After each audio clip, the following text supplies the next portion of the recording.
Rock Solid MUZKAST Experience. It's Aaron and Dave. No Patrick. No Jermaine. I don't know what they're doing today. I haven't talked to them all week, Aaron. You haven't? No. Okay. Have you? No, I have not. They're kind of MIA this week. I don't know. Maybe it's busy since school's back in session now. I don't know. Yes. I don't know. But today we have Chad Hampton on.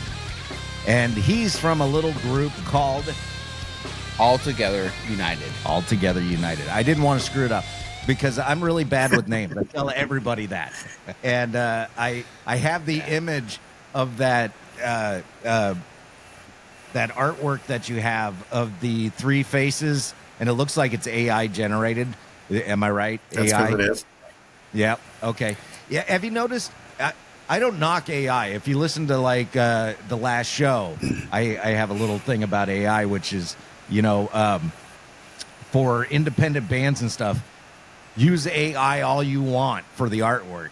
If you are, Skillet, you need to support an artist. You know what I mean? Yeah.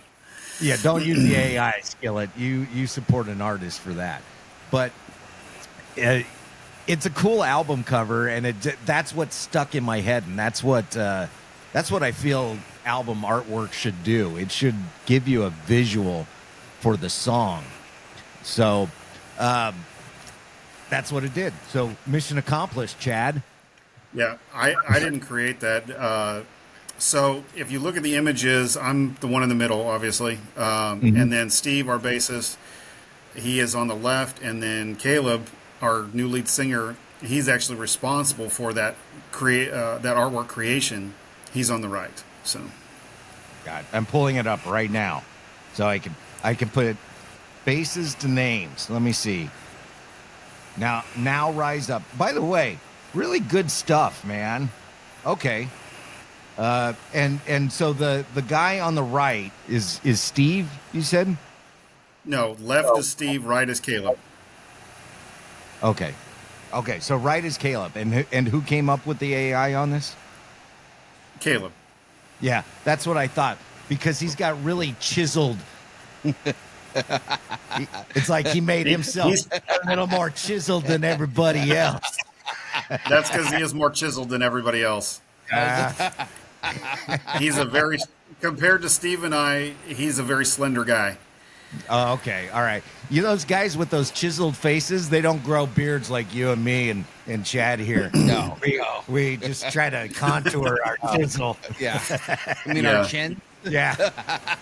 My multiples. Yeah, no Chinese phone books amongst us.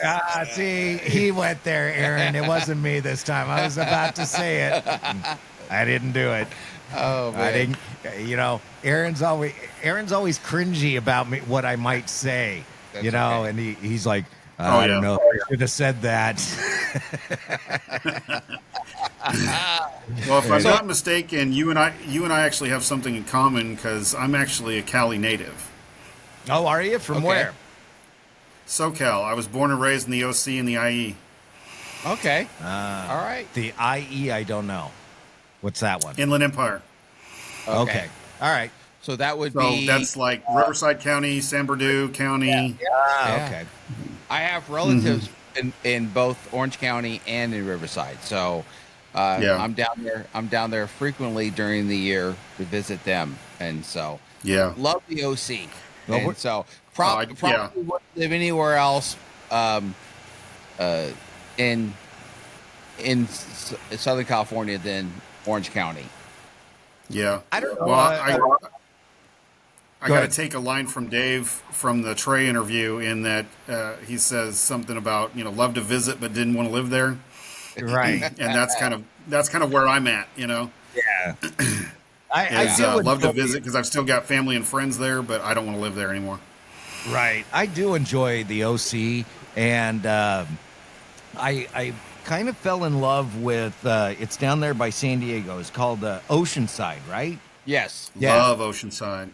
That's so my hometown, my hometown, it's a little town called, I call it little town.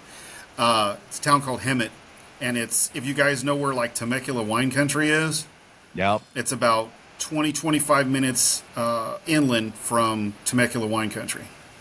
And what a lot of people don't realize, you know, you get out there, even where you are out in Missouri and everything, if people hadn't been to California, when you say Southern California, they automatically think Hollywood, Los Angeles, the city, the dirt, all that. Yep. But you get out towards Hemet. Or surfers. They think of surfers. And the beach, yeah. But you get out towards Hemet, and there's like, it's mountainous and green. Am I right? Yeah. I'm thinking the right spot, right? Yeah. And so Hemet is in the San Jacinto Valley. You got Mount San Jacinto is right there, and then we're also not far from the base of. If you guys have ever heard of the mountain town Idlewild. Yep. Yeah. So we're basically in the valley below those 2 points. Which is cool. I mean, that's a really cool area. Yeah. Excuse me. You know, we were both you know, born and raised here in NorCal. I was born in SoCal. Oh, you were born in SoCal. I thought you were born in NorCal. That's between third and fourth grade. We moved up here. Oh. But my parents were like, "We're done with SoCal." And now we were in not so good area in SoCal. And so my parents were like, "We're done with it," and we used to move to Northern California.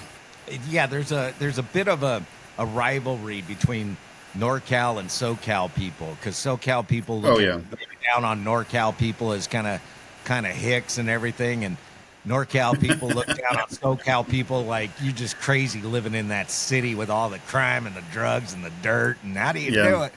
But it's there's a little bit of both in both places.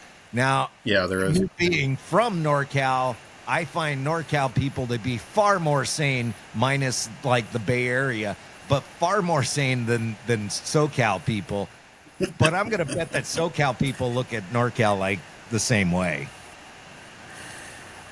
Not in my experience, but I'm not saying it's not a thing. No, I just I found that, and this is a get real moment. I found that in my visits and everything down to SoCal, and I have friends down there, that good relationships, good friendships are very difficult to make down there, because everybody just has their own interest at heart. Did you ever kind of feel that way down there? It's funny that you mentioned that, because I actually feel that more so here where I'm at now. Really? I mean, I've actually got friends in SoCal that I've had for decades. I mean, I'm still friends, connected, and talk to several from like elementary and junior high. Wow. You know, and more so than just on like Facebook. I've got phone numbers and such. And then from high school, you know, I stay connected to, and in youth group back in the day, two of my, I call them my brother-like best friends. I've known for 30 years, close to 30 years now. Wow. Well, you know, Aaron and I have been friends. We met as young teenagers. Yeah. Standing in line for a concert, and we just became friends. But that was back in the day of no Facebook, no social. Here's my number. We should hang out sometime. Type of thing. And that was in the day where we had to be social. Right. Well, you know, guys, it's funny. We were talking about that. You know, we're just not. You know, I have phone numbers, not just on Facebook. And I'm thinking, we're Facebook friends. People now we're just Facebook. We're not friends. Yeah. We're just Facebook friends, and how that is gone by the wayside of. Give me a call. Yeah. Give me a call. Let's talk. Yeah, I'm not so much about the call-in unless there's something I need to explain. You know, I'm usually about the texting, because I can set the phone down if I need to, or, you know, move on to something else. But if it's important, or I just want to have a conversation, that's when I call. But something that happened out here recently, I don't know if, Aaron, you might know, I don't know if this was statewide or is just certain school districts in the area, but there was a cell phone ban in schools. Yes, it's currently going on. Yeah, is it statewide? I think it's district by district or school by school. But they said already that they're having a positive outcome from it, which is the kids are actually interacting with each other now, and they're building relationships. Isn't that interesting? Yes. Go figure. Right? Well, it's a formative year. That's really your best friends always came from school. I mean, your best friends don't typically come from adulthood. Those are your hangout buddies. My friends were from church or school. Yeah. That I continue to have. Now, you went from SoCal to Missouri. So what brought you out to Missouri? A U-Haul? Technically a plane, but so I came out here to visit some friends and who I grew up with in Hemet, and they had taken a worship pastor position at a church out here in the town is called Cape Girardeau, and so I came out to visit them, and on that visit is actually where I met my son's mom. So nice. Well, yeah. So about a year later, I moved. How's the music scene where you're at? Hit or miss. It depends. It used to be better than what it was, or what it is. I'm sorry. They're trying to revive it a little here, a little there. It's actually, for a long time, minus the last probably 2-3 years, it's actually been a pretty decent CCM hub, because we have Southeast Missouri State University here, and so they have the Show Me Center Arena, which is actually a pretty legit arena. And I mean, we've had Skillet, Third Day, Newsboys multiple times, Toby Mac, pretty much all the heavy hitters we've had multiple times over like the last 10 years or more. Those are good shows, by the way. I think, Aaron, you could stop me if I'm wrong, but I think I've seen all those with you. And, well, I mean, I'm a Skillet fan anyways. When they come around, I like to see Skillet. But, I'm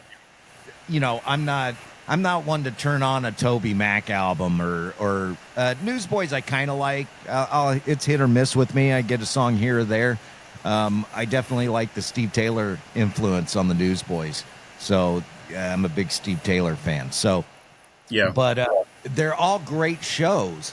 And that's what surprised me, because going back to when Aaron and I used to go to these, there was a church that put on free concerts every other week on Saturdays. And that's where we would go.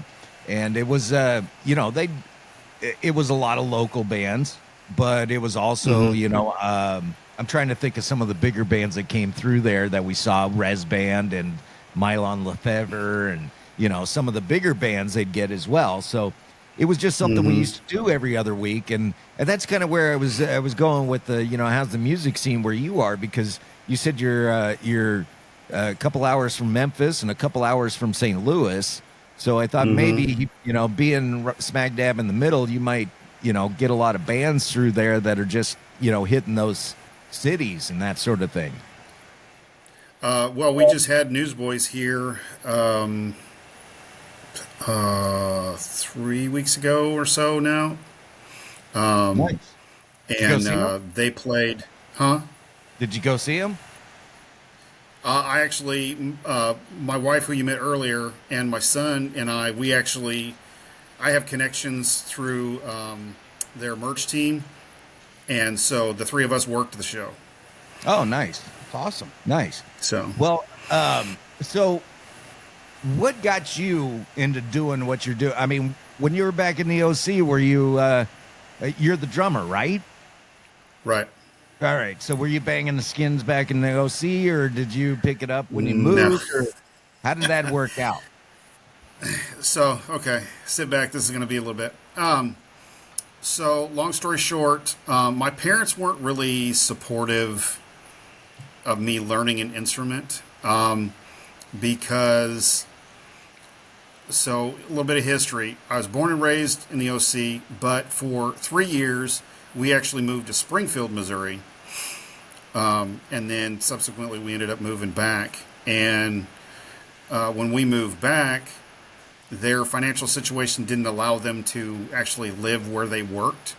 Are either of you guys familiar with like the Crystal Cathedral, Hour of Power in Garden Grove? Yep. Yeah, okay. Okay, so that's where my parents worked. And that's where I went to school through elementary and junior high.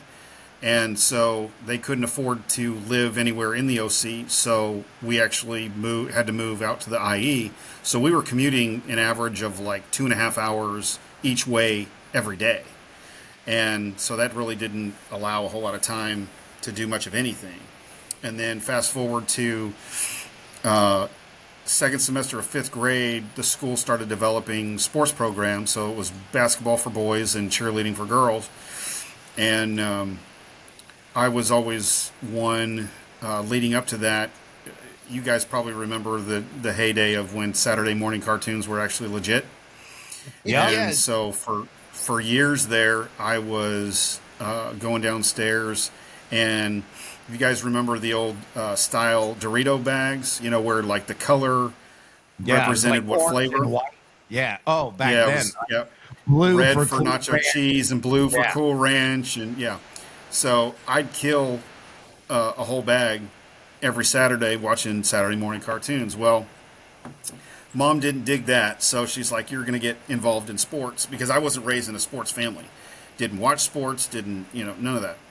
And so I basically learned how to play basketball on the fly. And so got involved in that, and that was about all I had time for. But I'd always wanted to learn to play at least drums, bass, and keys, because I figured with those three, I could always play something with someone somewhere, and I could also start learning to songwrite with those three, because that would cover, every avenue. Right. And so that never happened, and so I just kind of put that on the back burner. But what they did let me do is I was already interested in singing, because as far back as I can remember, like 2-3 years old, I could be sitting in the back seat of the car and have like the Coast 103 was, you guys probably remember that. KOST, right? It was KOST, Coast 103, and then what was the other soft? Anyway, so I'd be in the back seat at like 2-3 years old, and I wouldn't know the song from Adam, but I could pick it up like that, and at least hum or sing the melody, even if I didn't know it. So I had a natural gift to sing and everything. So they thought that was okay, because the Crystal Cathedral Academy, where I was going to school, they launched a children's choir, one of the largest in the area. Uh-oh. I mean, we were Lost on a connection. TV with the Hour Power going all over the globe multiple times. And so they had a segment of the choir that were students there at the school, and so I did that, and then they brought us in the youth group segment together, and we'd be the ones that would perform. And so I got into singing. So I was singing in the youth worship team, and so my youth pastor multiple times offered to teach me how to play drums, because he knew how to play and teach guitar, keys, bass, and drums. And I didn't know what my parents would think or if I could get away with that, so I turned all of his offers down, sadly. Regrets, I've had a few. So fast forward to, I joined the Army in my early 20s, and I actually suffered in February of 2003. I was stationed in Germany. I suffered a traumatic injury that I can get into a little bit later. But that basically medically retired me from the military. And so sitting at home for a couple weeks with absolutely nothing to do, I bought a no-name drum set off of the son of a friend, and I started teaching myself how to play. So I've been playing now for 21 years. Wow. That's a long time. Now, You know, it kind of made me think. When I was a little kid, I used to, you know, like to air guitar. When I say little kid, I'm talking like 5 and 6. Air guitar to the, you know, the 70s. Oh, yeah. And my brothers were 10 and 8 years older, so there was a lot of Queen and Lynyrd Skynyrd in the house. Beach Boys. My mom was a big Beach Boys fan. So love the Beach Boys. Yeah, we just saw the Beach Boys. He. Because I think there's only one left, maybe two. But anyway, there's only one. Let's see. Is Al dead? I think Al was there. Was he there? I don't. Oh, you weren't there for it. That's right. You weren't there for him. If Al Jardine is still alive, he's still part of it. Yeah, but it looks like now it's Mike Love. That's the lead guy, right? Okay. Yeah, it's Mike and Bruce and Al are the only ones, quote unquote, left. Right. Yeah. And Brian hasn't been with them for a long time, but he's unfortunately, for lack of a better term, losing his mind, I think. Yeah. Yeah. I mean, that's not a clinical term, but a good drummer friend of mine actually used to play every now and then for Brian. I'm good friends with Todd Zuckerman, who plays for Styx. Okay. Who was that one? And he used... What does he play? Is that the drummer? Who, Todd? Yeah. Yeah, Todd's the drummer for Styx. Yeah, he replaced Styx's original drummer. Yeah, Chuck, right? I think it was Chuck. No, Chuck's the bassist. It's his brother. What was his brother's name? I saw them like literally right before he died. Is it John, maybe? Yeah, I think it was John. Yeah. John Panazzo. Yeah. Yeah. So Todd's only the second drummer that Styx has ever had, and every now and then he, when he could get it scheduled, he would actually play drums for Brian with Brian's solo stuff. Matter of fact, that's how Todd met his wife. His wife used to sing backup for Brian. Oh wow.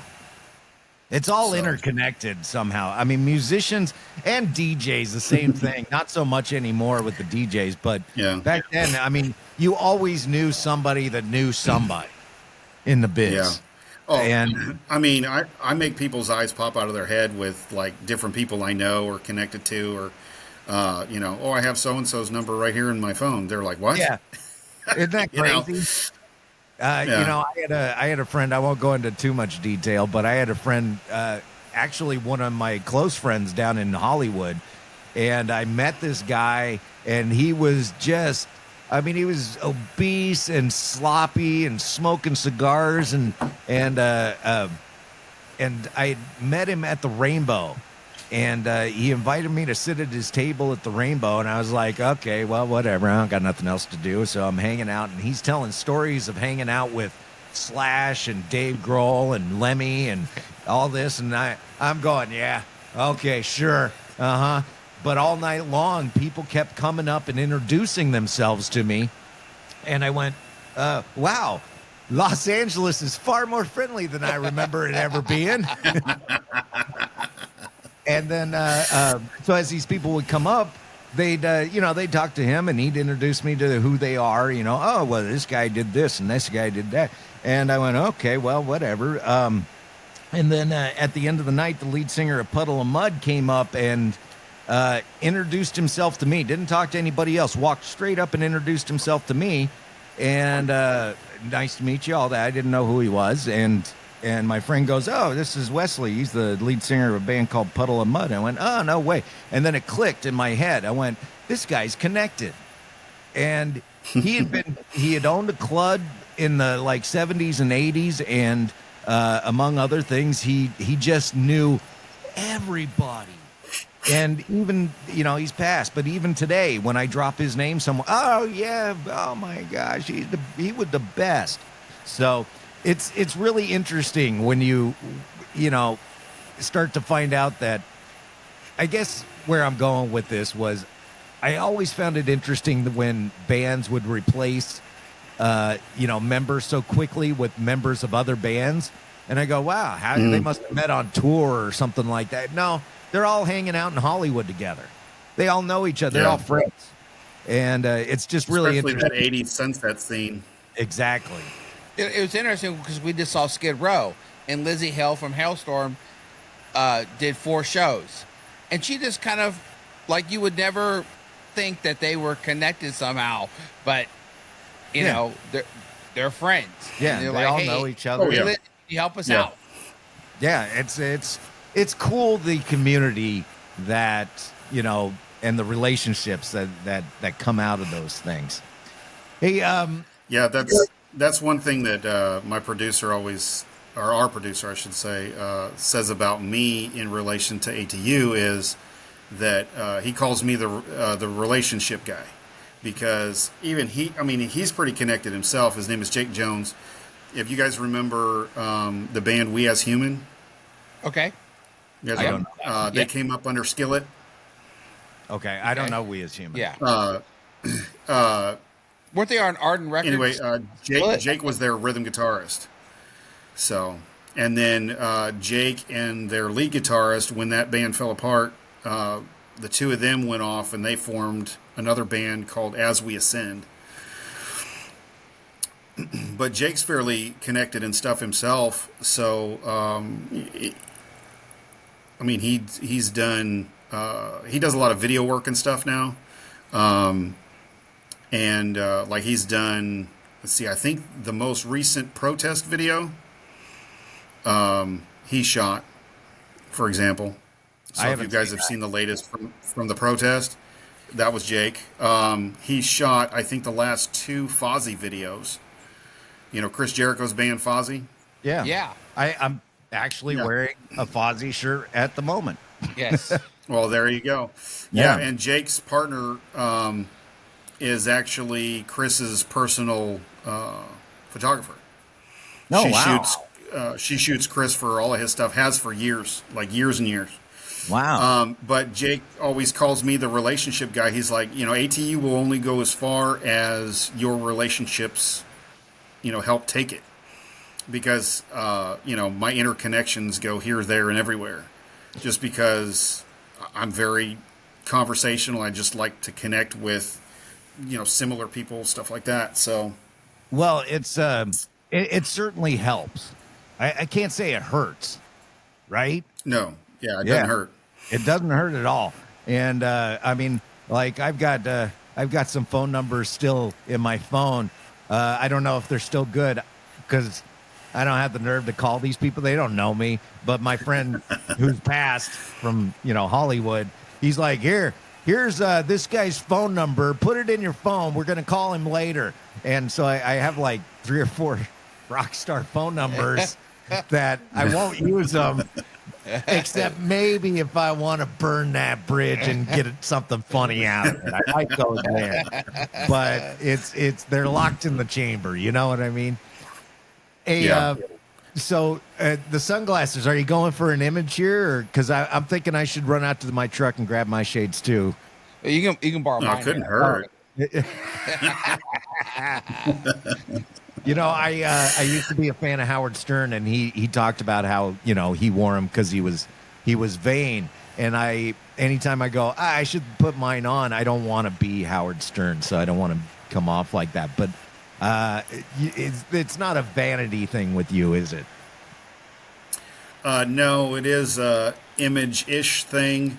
But when I was talking earlier that I suffered an injury while I was in the Army, it's a total God story. There's no question. Every time I tell it, I don't even have to preface it with that. And you just kind of, as I tell the story, you just know. So, was stationed in Germany. It was early February, so it wasn't like it is for us, respectively, where we're at outside right now. You know, cold winter. It had snowed a couple days prior, and I was at the wash rack with the company commander's track and his driver. And I don't know if you guys have been to Europe, but in Germany anyway, they don't have like the screw-on hoses like we do here in the States. They have like, it's like a press and lock seal kind of thing. So you line like the little rubber things. Yeah. And so I was fiddling around with that, putting that in. and my driver, he wasn't supposed to, but he got out. And so the track was empty, but we were towing a fully loaded 1-ton trailer. And in Germany, on the various bases and stuff they have out there, the wash racks, they recycle the water. And so all the stalls that you park your vehicles in are the concrete is poured at a decline for the water runoff, so it goes into the system and they recycle it. So because of that decline and because of the weather conditions and the weight of the trailer, everything slid back because the driver didn't have his foot on the actual brake, even though the parking brake was engaged. So the whole thing slid back. It caught me in the left temple and pushed me up against the concrete wall on my right side, which was like at least 9 inches thick, reinforced, rebar, the whole nine, and popped my head like a grape. I mean, we're talking 30,000 pounds. Wow. So about 2 or 3 stalls down was another crew washing their vehicle. Well, thankfully, one of them wasn't paying attention to what he was doing. He was looking at us. And so he saw everything unfold. So he took off running towards us, got my driver back in to move and help get me out from behind it. And then his battle buddy was like, hey, where'd my help go? And he turned around and saw what was going on. So he took off in chase. And as the second guy was coming over, he's the one that looked up and noticed, because the wash rack sat on the corner of a four-way. And on the long side, the front of the wash rack was he saw the red cross of a Medic Humvee. And so he just started screaming, hollering, waving his arms. Well, it just so happened that Medic Humvee had a dock in it. And the doc heard some commotion, so he popped his door open when they got to the stop sign at the end there and was like, what's going on? And so he saw commotion going on, so he signaled his driver to hurry up and get in there and call for a medevac. So I got attention within minutes. I mean, it was like that. And so I got effective, proper medical attention right then and there. So they got me stabilized, put me in the clinic there on post, and then I ended up getting transferred to German University Hospital, which university hospitals are known for teaching hospitals. And the guy that ended up doing the repair work, because I've been repaired, you guys can see my fingers, I've been repaired pretty much from my upper jaw to about halfway up my head. So my cranial x-rays, I look like the $6 Million Man. So are you I've got wires and plates and I wish. Oh, brother, I wish. And so the surgeon that did all the repair work, and this is also part of the awesome God thread in this whole thing, is not only was he a German national, but he was also born again Christian, and he had done 2 residencies stateside in the OC. Wow. Which is where where I'm from. So, to make it really, godlike and interesting, you guys remember the game Operation? Mm-hmm. So that's kind of the way that's the way I always tell it, because the conspiracy aspect of the story was that my wallet was mysteriously missing. It wasn't on my person. Mm-hmm. So, my ID was missing that had a photo picture of me on it, as well as, my license and everything. So the surgeon that did the repairs had nothing to go off of. Didn't know what my face structure looked like, nothing. Because, all of this was just mush. And so I kind of view it as God using him to play Operation.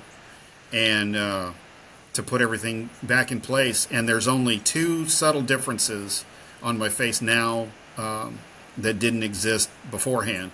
And that's, I used to have one of those Indian noses that have a bump right here.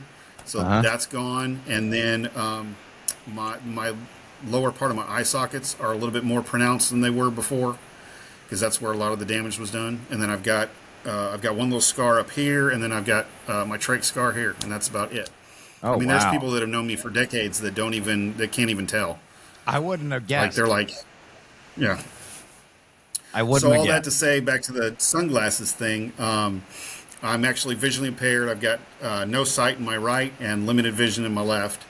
And so I wear the sunglasses because the glasses that I have to wear in order to attempt to see what I can see are not all that visually appealing. So I usually cover them. So when it's your turn to drive the tour bus, everybody buckles up. It's called using the Force. Mr. Toad's Wild Ride over here. Yes. Yeah. Yeah. And that's a bummer, too, because I was a good driver. Well, so was Rain Man, so. I was better than that. Yeah. Okay. I'm just playing. Hey, you mentioned the Force. You a big Star Wars fan? Oh, yeah. All right. We are a nerd family. My wife is probably the biggest out of all three of us. My son's probably right there in the middle, and I'm kind of bringing up the end. But my son and I are more Star Wars. My wife is more Star Trek. Okay, I have a theory because I'm a fan of both. I like both pretty equally. Probably leaning a little more Star Trek the older I get, but I was a much bigger Star Wars fan growing up. But I have a theory, which is Star Wars is fun. When you want to, just check out and watch something fun, it's Star Wars. When you want to get deep and think about something, it's Star Trek. I could see that. Yeah. Yeah, it's a deeper movie, right? Now, are you TOS or are you next gen? Or both? TOS. So my brother, he was a certified genius, and he just obsessed on Star Trek. And he had all the this is in the 70s. Had the technical manuals and all kinds of stuff, built all these models. And I think that's where it came from, because I just always had Star Trek around me. So when Star Wars hit, I was like, woo, right on. We got a, we got a different universe now. But when, I'm still a fan of the original Star Trek motion picture. So, which isn't even one of the best installments. You're talking about like number one, movie number one? Yeah. Oh. See? No. No. Yeah, it's well, of course, Khan is the best. That's number 2 is the best as far as Star Trek. Yeah. Now, Star Wars. My wife and I are actually a big fan of 4. 4 is our favorite. Oh, the whale one. Yeah. Yeah, that one's fun. Voyage Home. Yeah. Especially being from NorCal for me, I know a lot of those places. So that's, that I like that one. It's fun. 2 is probably my favorite of those original movies. I do like the next gen movies, but I couldn't tell you much about them because they're not ones that I go to that often. Right. There was a con that we were going to go to, and they kept pushing this, and I don't know why they were pushing this one. Shatner was going to be there, and they were selling tickets to go watch. Was it The Final Frontier? The really bad one. Are you talking about the one that Shatner was in? Yeah, the 5 or 6. It was number 5 or number 6. It was Generations. It was no. Yeah, this wasn't Generations. This was long before. Aaron's looking it up. It was before Next Generation. Okay. Yeah, it was number 5 or 6. It was 5 is Final Frontier. I think it was Final Frontier. It was the one that was really 6, bad. It was the one that was really bad that had Uhura out there dancing in the sand, and it had the godlike thing where the dude was. That was maybe that was 5. Yeah, I think it was 5. But 5 was the Final Frontier, and then they had First Contact. Okay, so it was 5. Okay, so it was 5. So yeah, it's just a horrible movie. I never watched it. I think I watched it once, and it's just bad. And I was like, why are people paying $100? I mean, yeah, I get it. You're going to watch it with Shatner, but couldn't we watch Khan or something better? Seriously. Something a little bit more iconic for him, yeah. Yeah, you picked the worst in the series to watch. I can't understand why, but favorite Star Wars, though. Mine's number 2. Like, okay. So that's an argument we have in the house. So let me just clarify. Huh?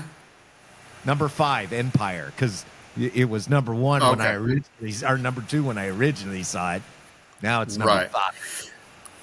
Yeah. So, my wife is I guess you'd call her a purist, sorta, in that she would call Empire number 2 also.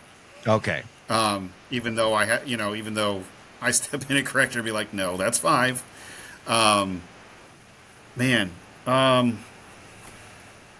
We talking favorite out of all 9? Yeah, let's go all 9. Because I got another question about all 9. Favorite out of all 9, I'd have to say 3, Revenge of the Sith. Really? Why? Yeah. Why that one?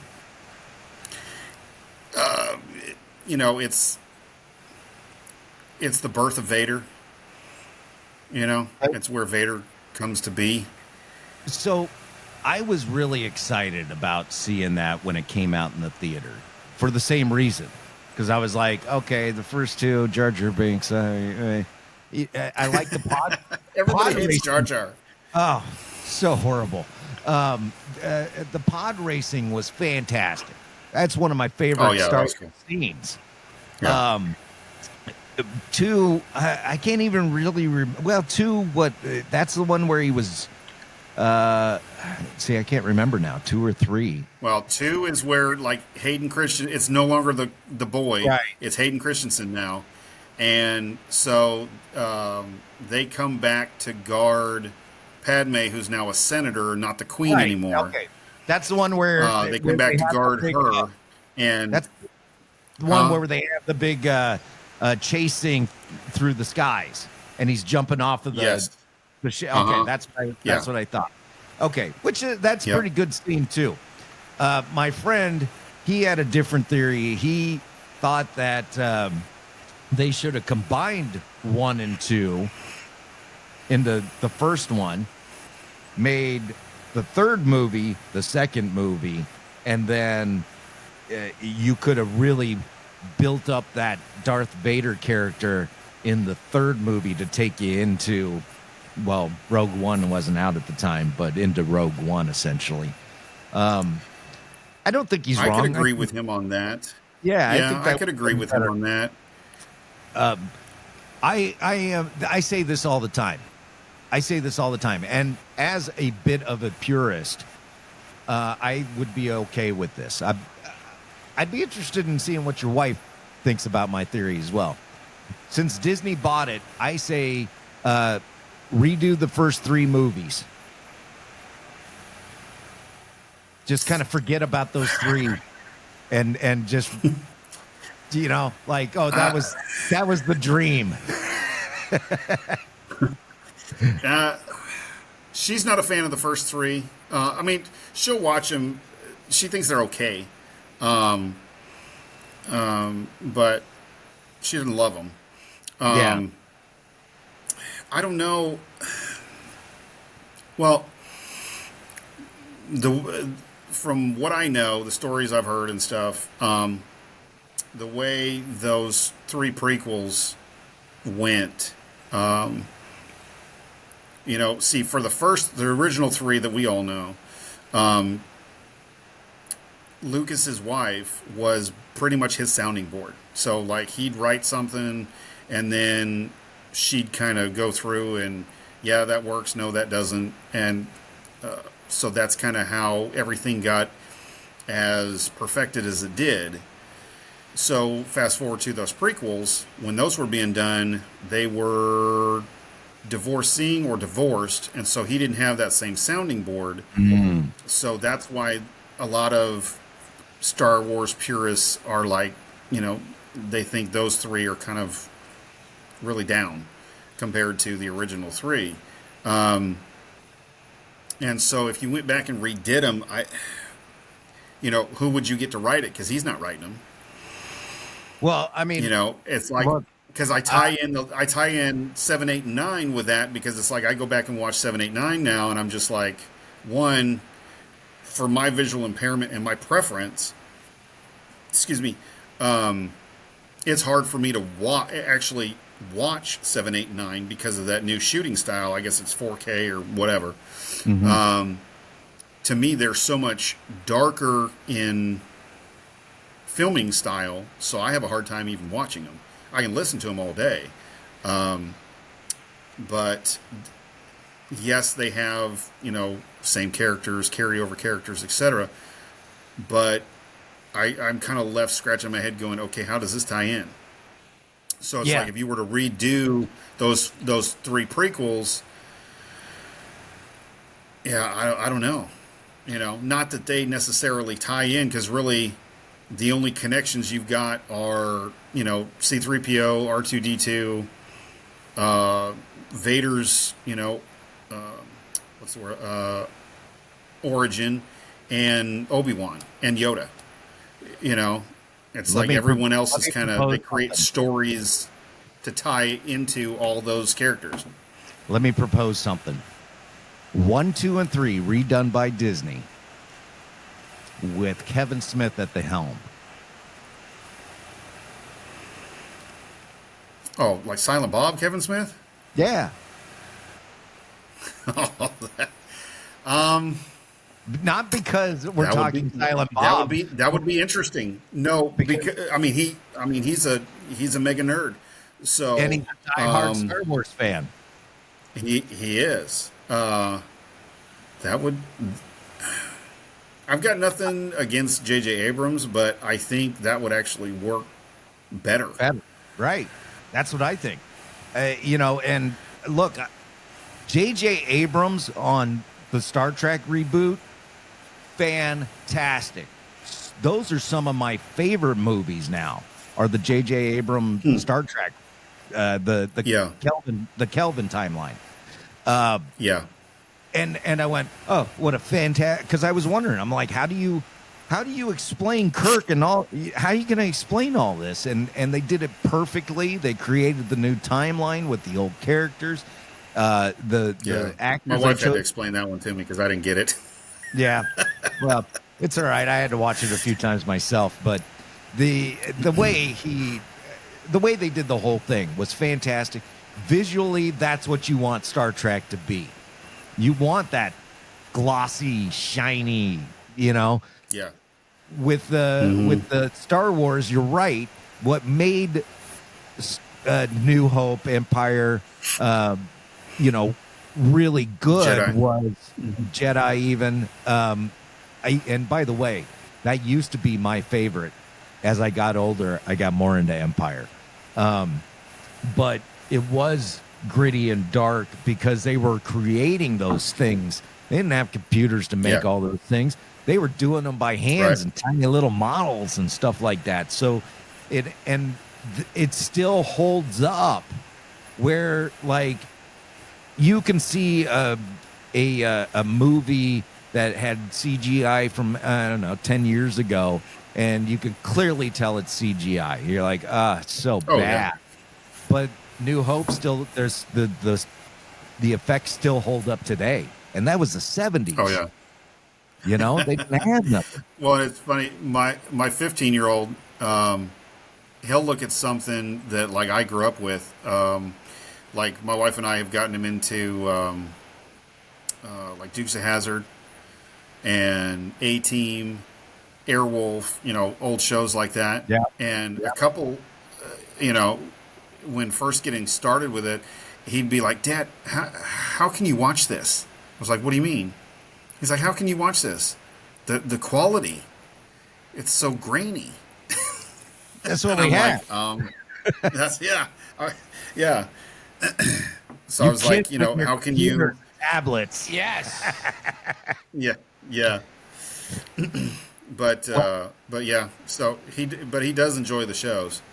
So, well, on I'm going to wrap up Star Wars here pretty quick here, Aaron, but bear with me because I am enjoying this conversation. So 7, 8, 7, 8, and 9.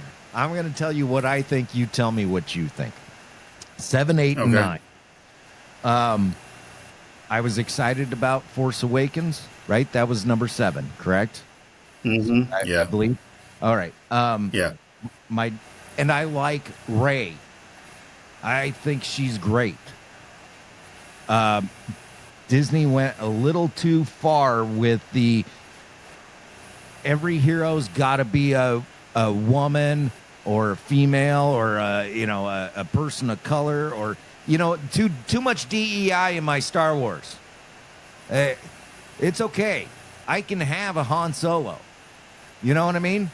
I can have a strong guy leader along with the strong woman leader, Rey. They were both great characters.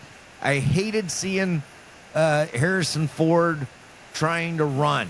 Guy's like 80. Don't make him run. He looks old and decrepit. Okay? Just don't. Okay? Do you remember him running in Jedi? He didn't look good doing it then either. Yeah, no. Well, and, he's had the plane accident and all that stuff. Yeah, the guy's just old. Yeah. It's okay. He doesn't have to run everywhere. It's okay. But I didn't dislike those movies. I just don't like them as much as 4, 5, and 6.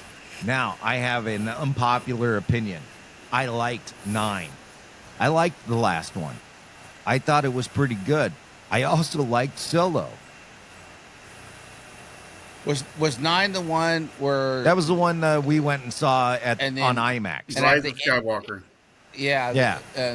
At the end, she says, I should have been... You said she says... This is my big thing. This is how I would change the entire storyline. At the very end, when she says, I'm a Skywalker, that was dumb. She should have said, I'm a Palpatine. She could have still maintained her what do they call the bright side of the Force, whatever they call it. But it also gave you that little hint that maybe, she's just on the dark side and always will be. What do you think? Yeah, I could see that. I don't know. I'm one of those probably odd ones. There may be a handful of us out there, but maybe not.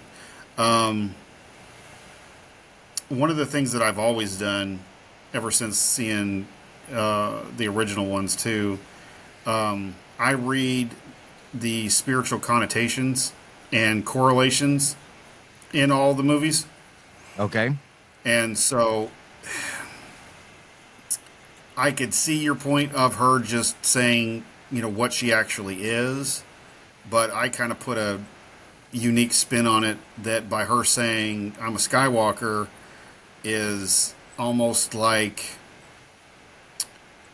a form of salvation for her. Okay. I didn't look at it that way. That's why I said, that my spin that I put on it like that is kind of very unique. But that's kind of the way I viewed it. Now, what did you think about the whole, okay, we're going to make the protagonist this, strong female like Rey, but yet we're going to make the main antagonist kind of this... Oh, how would you describe Kylo Ren? I mean, he was kind of like a big baby. Hate him. Kylo Ren. Yeah, Kylo Ren. Yeah. Kylo Ren is what we call him around this house. Yeah, because he was a big baby. I mean, he pitched fits and all this other stuff, and he was just destroyed everything. You almost wish Vader was still alive so he could smack him upside the head and, using the Force and just go, knock it off, bro.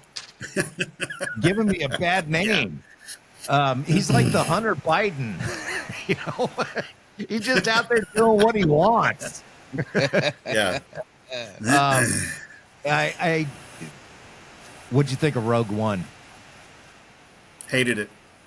Did you? I felt it was forced. Yeah. It was kind of forced in. That's probably why I hated it. Was it's like, oh, we need to make something that connects. Because back to your previous point of kind of redoing or what your friend's philosophy is on how to retweak the 3, there was so much gap time originally between 3 and 4. They're like, oh, we need to create something that better ties those two together. Right. And I'm just, visually, I sat there going, great movie. Well, yeah, I mean, you're not going to get a bad visual from a Star Wars. It's just right. not. But, stories. Now, I liked Solo. I thought Solo was pretty good, but yeah, Rogue One was just because wasn't Woody Harrelson was in Rogue One, right?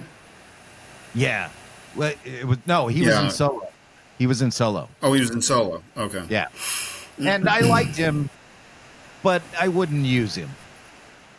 No, that casting didn't make any sense to me. Yeah, I'm almost of the opinion of, look, if you are going for somebody like Woody Harrelson for that role, and it's just not working, I would almost prefer you going with somebody I've never heard of that's a really good actor. Well, I mean, that was Lucas's forte, right? Right. Nobody'd ever heard of. I mean, yeah, the biggest actor in New Hope was Obi-Wan. What was his name? Yeah, Alec Guinness. Sir Alec Guinness. Yeah. That was at the time the biggest, and then, but here's what I think. I know people love The Mandalorian. I wanted to love The Mandalorian. It just moved way too slow for me, and it just wasn't exciting. The Acolyte, I didn't even bother. I couldn't even tell you who's in it or what it's about. I was like, because I'm so done with Disney and oversaturating the market with Star Wars that I'm kind of done. What I call for over and over and over again is I would love a series of Solo and slipping my mind. Chewie? No. Cloud City guy. Lando. Glover. Lando. Yeah. Lando. And I think those backstories, minus the books, I know the books have backstories in them, but in the movies, those backstories have yet to be written.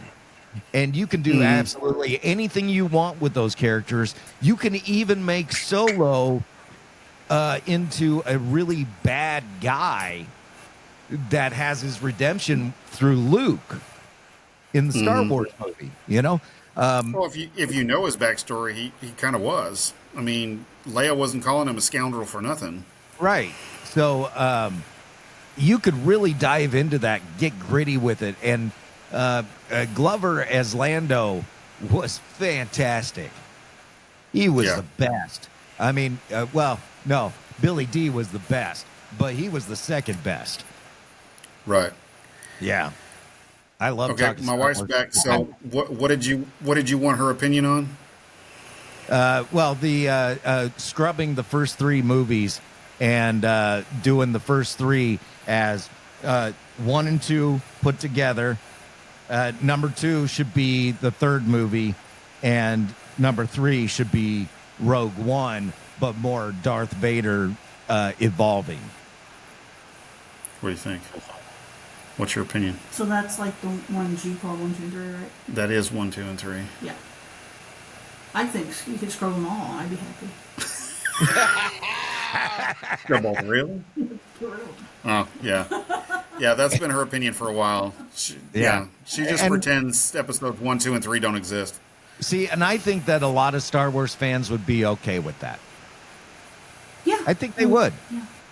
You know, if you came out with a really good product, Disney, you know, minus the DEI and all that, just give me Star Wars. You know, give me the same feel as A New Hope and Empire and Return. I'm open to it.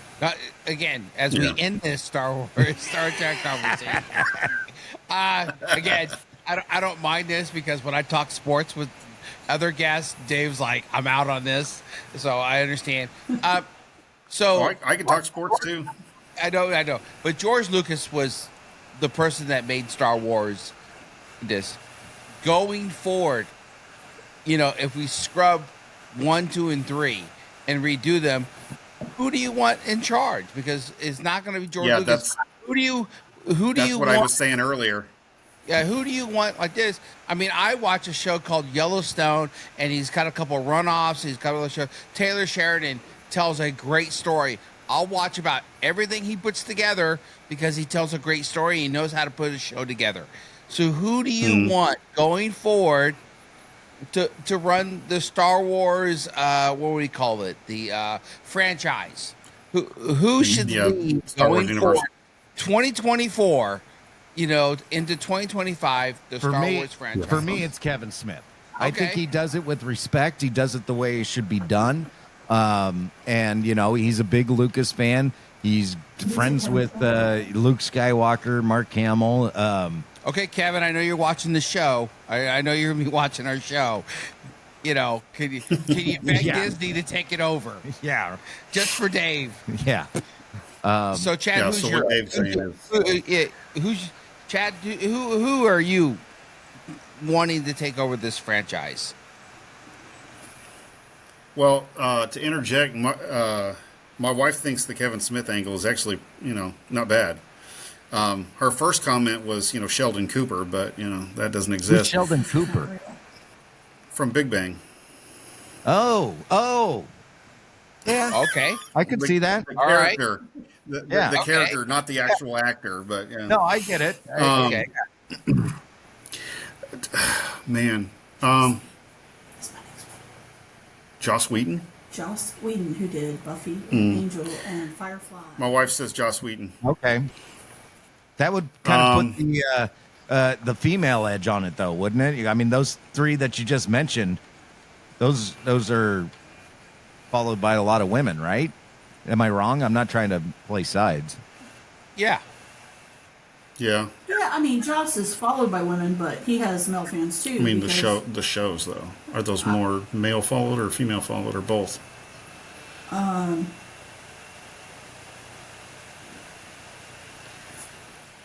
See, Firefly's followed by both. Yeah. Okay. I'm not much of a TV show kind of guy. I'll say this is, you know, what Lucas and Spielberg even did. I don't know that you're going to find anybody now, regardless of their age, that can really not duplicate, but can do something new like they did. Well, I don't know, that I mean, look, in this age of AI and computer everything, that that time will ever be here again.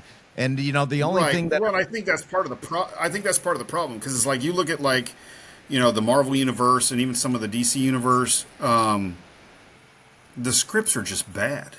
Yeah. You know, they count on the CGI and everything to make the movie, but the scripts are just bad. Sorry to laugh, but Joss Whedon wrote. Hey, how about Ron Howard? I'm just going to throw a name. How about Ron Howard? Nah. Okay. Nah. Not Ron Howard. Nah, okay. because I don't think he's got the sci-fi eye. Okay. I see what he's saying in Ron Howard, because he's that type of, you know, purist filmmaker. For something like that, I don't know that would work. I honestly think if you had to pick somebody, I think Kevin Smith would be the best choice, because, like you mentioned earlier, you know, he's an avid Star Wars fan. He's a purist. He would definitely do it better than right. I mean, he would be the type that whether or not, Lucas would do it, Kevin would actually consult with Lucas and be like, okay, here's what I'm thinking, and Right. have Lucas become his sounding board on it, just like Lucas's ex-wife was for him. Lucas comes so it's up like with if, great ideas. He comes up with great ideas, but he doesn't convey them real well. So, for example, American Graffiti is a great movie. It wouldn't have happened without Coppola, though. probably, yeah. Yeah, and Yeah. I don't even think that Star Wars would have become the franchise it became without I don't know the guy's name, but whoever did Empire, because it wasn't Lucas that did Empire.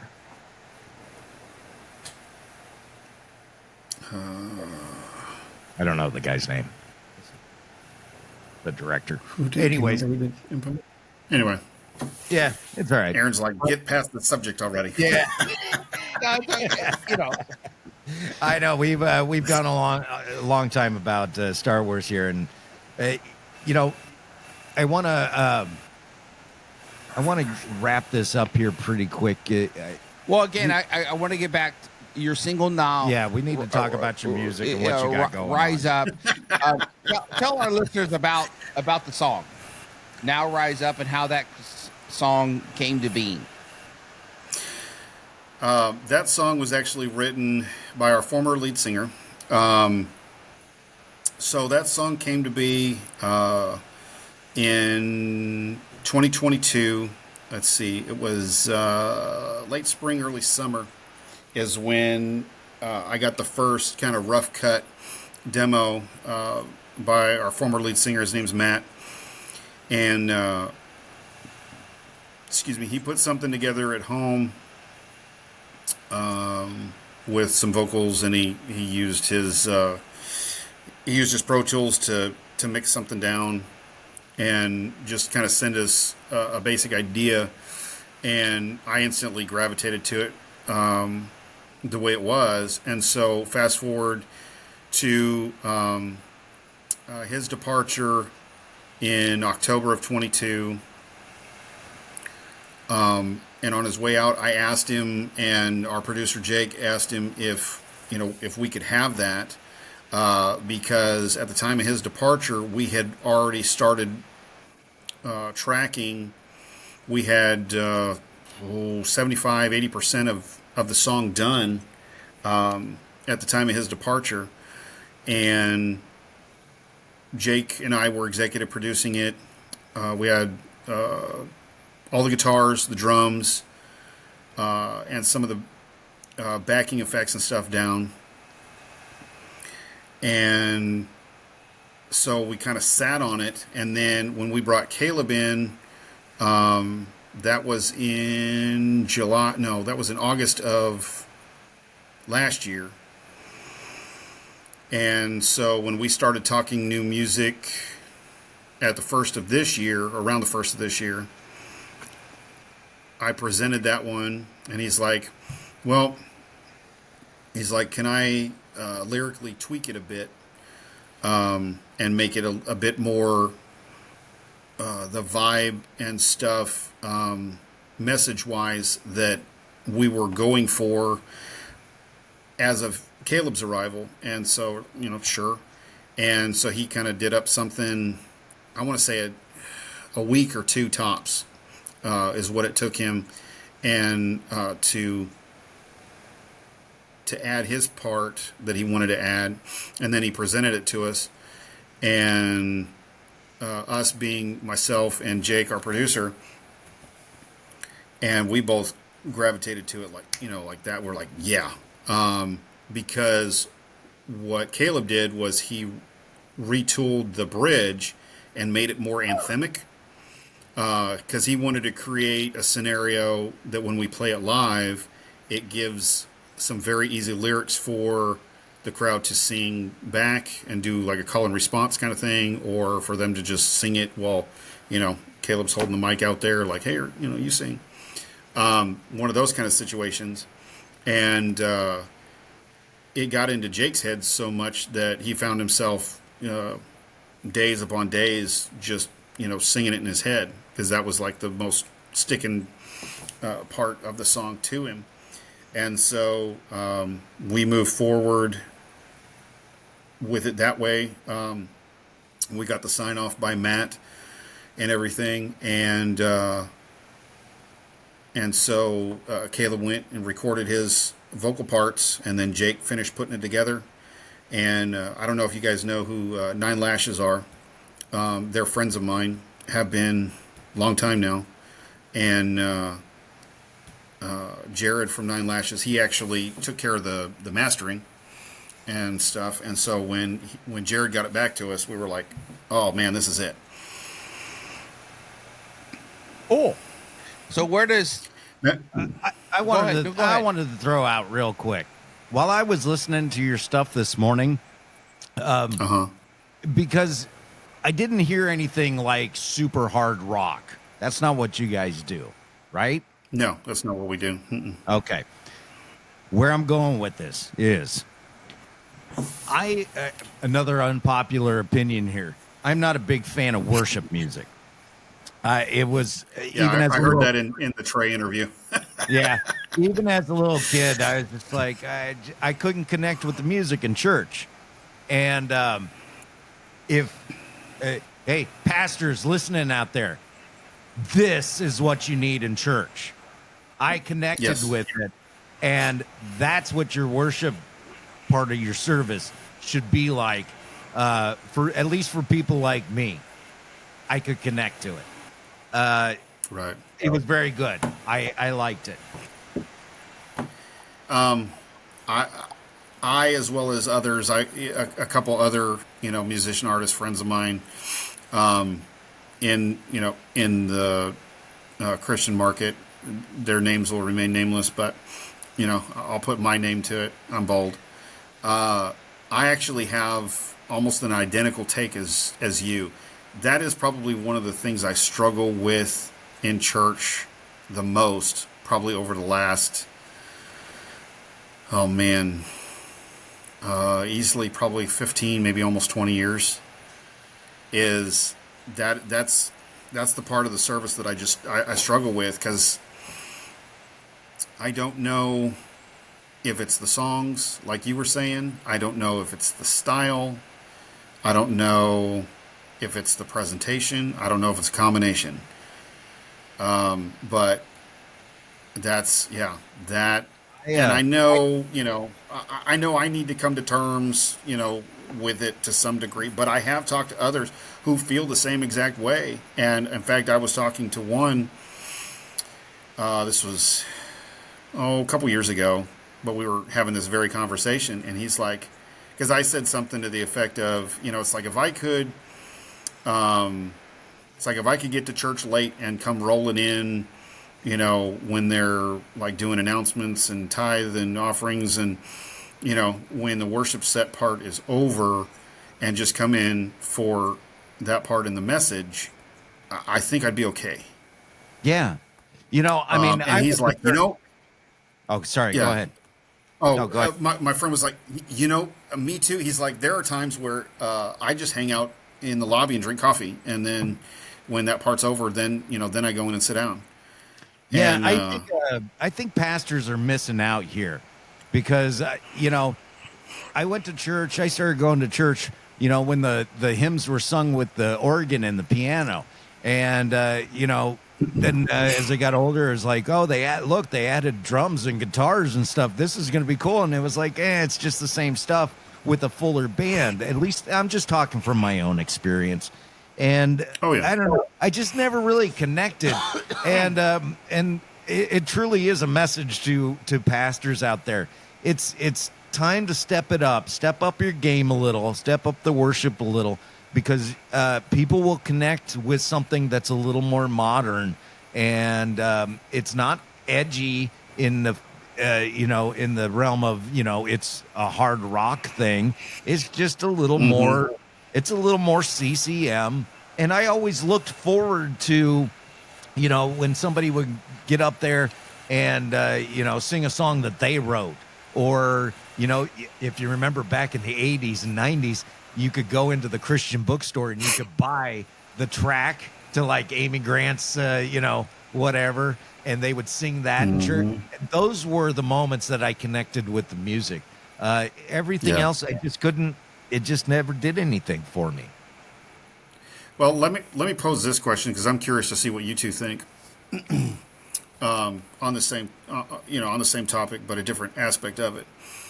One of the things, and I actually got into an argument with a friend of mine who was a worship pastor for years, and my side of the argument was that I don't think enough worship teams, besides your Elevations and your Bethel Musics and your big high-profile teams. I don't think enough other, everyday teams, I don't think they take into consideration the performance aspect of it. Yeah. And his argument was, well, we're not up there performing, we're up there. And I said, but both can be true. Because if you're up there because he was because he led from piano, a great piano player, really good, strong singer. And even when he played and sang, he was still animated, on that piano bench. He wasn't just sitting with proper posture like he's a classic, pianist. He was, he'd move, but it's like if I'm looking up there on stage, and I use the word looking, from my point of view, loosely. But if I'm looking up there on stage and the people that are quote unquote leading, they're just standing there.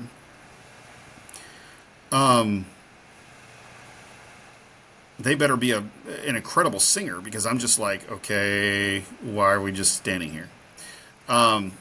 So I think there has to be some element of performance without going as far as, coming across as a look at me, that I think would better engage people like us that have this opinion, because it's like, you're up there. I think it demonstrates a level of passion that you just don't see, but you should. What do you guys think? Yeah.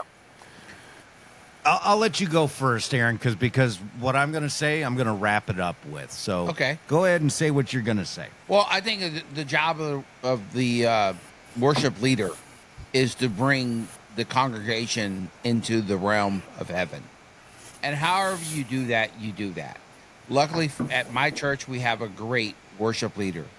And he wants everything to sound, perfect. He's got a great ear for sound and putting it all together. And he wants everything to be just on point every single Sunday. Yep. Like a production. He looks at it as a worship production they do to bring the congregation into the presence of the Lord. And however you do that, you do that. And every church, that's why I say there's a church in every corner. Every church has their way of doing it. And I know our youth, our worship leader, he likes to start off with a bang and get things going and get people moving. And he's up there, playing the guitar and, jumping around and everything. And if he thinks he needs to tell the congregation something, about lifting their hands or getting more involved, he will. But he brings the congregation to the throne of heaven, about every Sunday. And, now we have, lights that move around and all that. And you could say it looks like a concert almost. But again, isn't Jesus worthy of our best?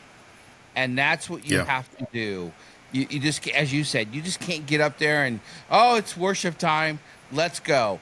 Every single worship session should be at their best, bringing the people to the throne room of God. Go ahead, Dave. Okay. So here's my opinion is I've used the word over and over and over again. Connect. I don't connect.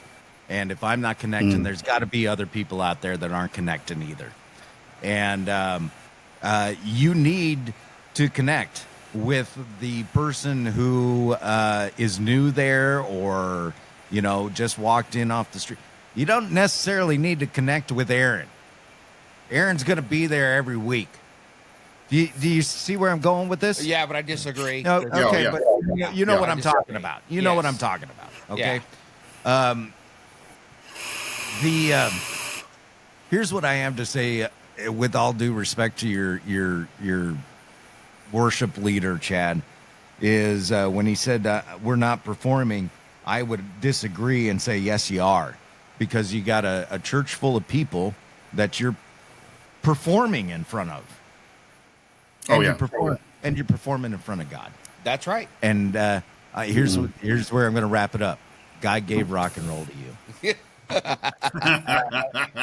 Hey, so what's next for All Together United as we wrap this up?